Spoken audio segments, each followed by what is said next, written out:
Bien, nous arrivons donc, je crois, tout doucement, malheureusement, vers le début de la guerre. Oui. Septembre 39, c'est Oui. la déclaration de La guerre. déclaration de guerre. Comment vous avez subi ça dans votre famille et vous-même, etc. Ben, dans ma famille, nous sommes, comme beaucoup de Meurthe-et-Mosellans, partis nous réfugier dans le département de la Gironde, à l'exception de mon père qui, lui, est resté pour travailler. Et nous sommes partis dans le département de la Gironde. Nous habitions à Libourne, à une trentaine de kilomètres de Bordeaux. Et quand la débâcle a eu lieu, mon père est venu pratiquement à pied nous rejoindre là-bas. Hein, il a fait la débâcle, vous savez, quand l'avance des Allemands a eu lieu, il a subi la débâcle, il a même été hébergé, je crois que c'est en Haute-Saône, mais je ne pourrais plus dire exactement, par des paysans qui lui ont pratiquement sauvé la vie, mais je n'ai plus aucune notion des noms ni quoi que ce soit. Hein.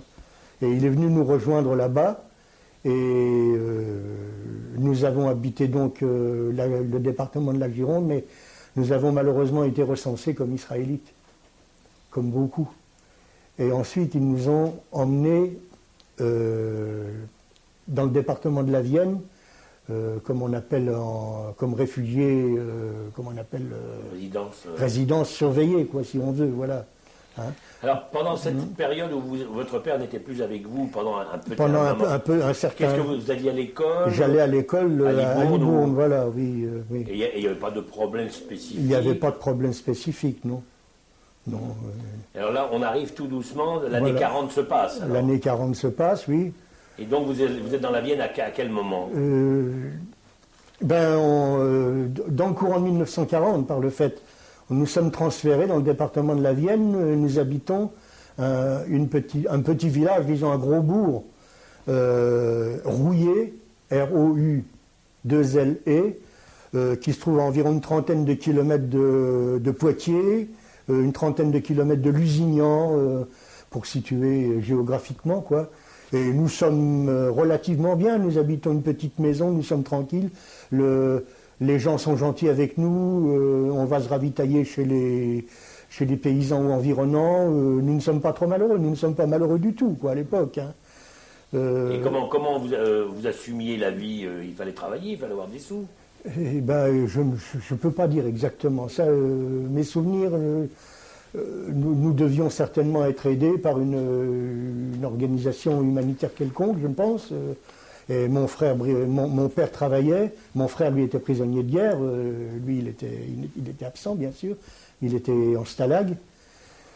Et bon, mes sœurs et moi nous allions à l'école, je crois que ma sœur Estelle était mariée, donc elle n'était pas avec nous, mais elle est venue nous rejoindre. Et malheureusement elle était chez nous lorsque nous avons été arrêtés et emmenés au camp de Poitiers. Alors ça se passe donc dans l'année 40 et on arrive en 41. Nous arrivons au 15 juillet 1941. Alors qu'est-ce qui s'est passé à ce moment-là? C'est une date que je n'oublierai jamais parce que c'est la date de mon 14e anniversaire. Je suis né le 15 juillet 1927. Le 15 juillet 1941, vers 10h du matin, alors que nous apprêtions à fêter l'événement, nous devions aller manger au restaurant. Mes parents envisageaient d'emmener toute la famille au restaurant pour fêter mes 14 ans, comme on dit. Vers 10h du matin, la police arrive, nous fait monter dans des camions et nous emmène au camp de Poitiers. Quelle police c'était? C'était la police française. Comme donc, pratiquement tout le temps. J'ai subi plusieurs arrestations, à chaque fois ça a été la police française. Et donc vous êtes regroupés au camp de... Nous sommes regroupés au camp de la route de Limoges à Poitiers, qui est un camp qui reçoit des juifs et des tziganes. Il y a une partie du camp qui est réservée aux juifs et une partie du camp qui est réservée aux tziganes. Dans ce camp, nous sommes, règne une certaine promiscuité, excusez-moi, mais nous vivons quand même par famille. Nous sommes dans des blocs, nous vivons par famille, mais femmes et hommes mélangés. Bon, nous mangeons, nous couchons. On ne peut pas dire que nous ayons faim, mais la vie est difficile. On est nourri quand même raisonnablement. De quelle façon vous êtes nourri? Par qui? Par quoi? Par des cantines militaires, par des... Cantines, oui. Qui c'est qui faisait la... La cuisine, c'était nous-mêmes qui la faisions, puisque je me souviens qu'il y avait des corvées de pluche, il me reste même une photo où nous voyons tous les gens qui font la corvée de pluche le plus joyeusement possible, parce que malheureusement, nous ne pensions pas de ce qui allait arriver par la suite. Alors donc, vous êtes dans ce camp à Poitiers pendant combien de temps à peu près? Moi, je suis libéré, j'ai plus la date de ma libération, j'ai une photo, c'est dans le courant de 1941, je crois que c'est dans le courant de septembre 1941.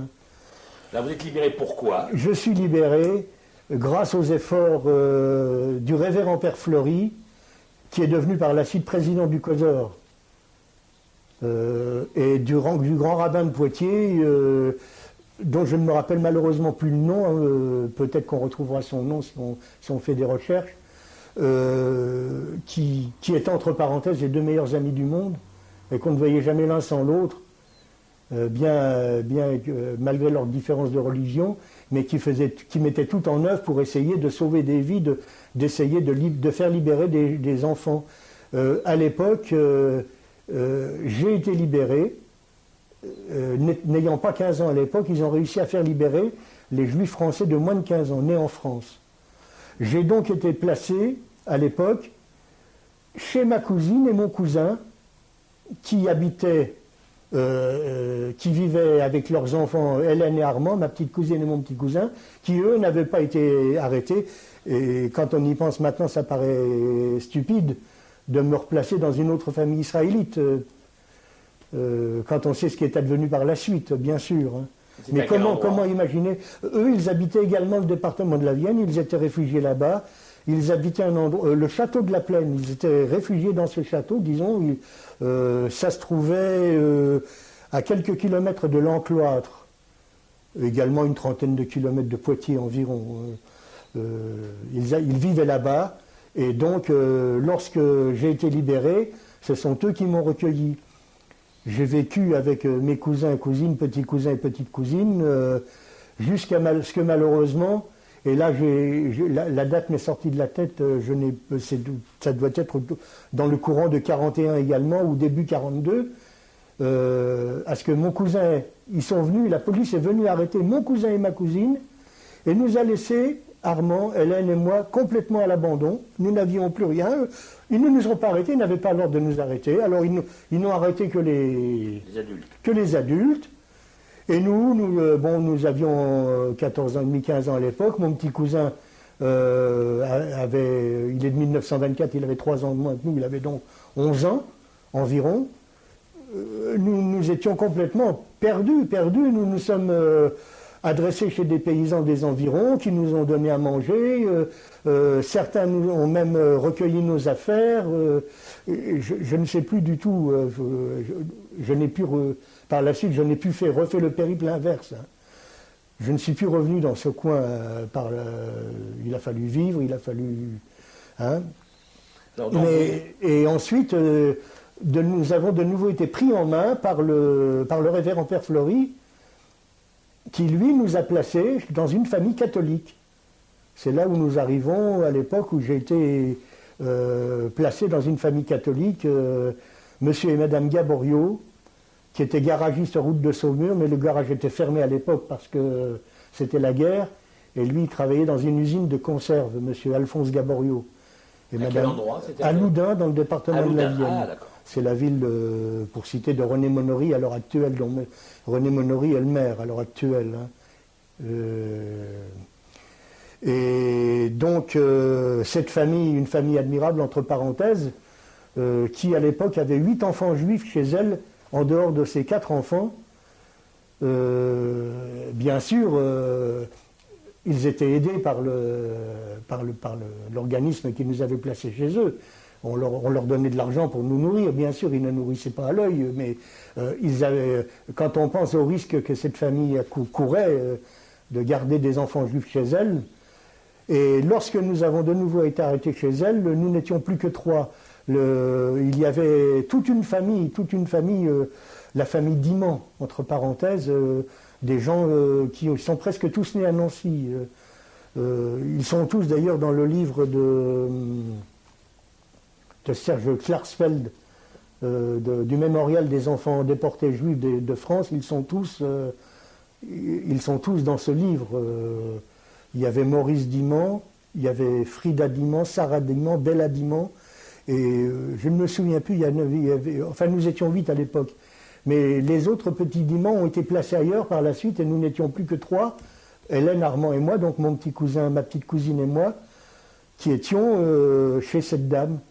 Et moi, à l'époque, je travaillais chez un jardinier. On m'avait placé je travaillais, j'étais très bien. Je travaillais chez un jardinier à Loudun qui s'appelait Chabrol, qui était un brave homme, chez qui j'étais heureux. Hein. Je faisais un travail pas trop pénible, j'étais bien, quoi. Hein. Vous étiez rétribué pour le travail que vous faisiez? Oui, légèrement. J'ai une petite paye d'apprenti, j'étais apprenti jardinier. Hein. Ça ne devait pas monter bien loin, je ne me souviens plus. Hein. Vous savez, c'est des souvenirs qui sont tellement lointains. Il y a des dates, il y a des noms qui me sont sortis de l'esprit. Il y a un tas de choses, hein, ça remonte tellement loin. Hein. Mais nous étions bien.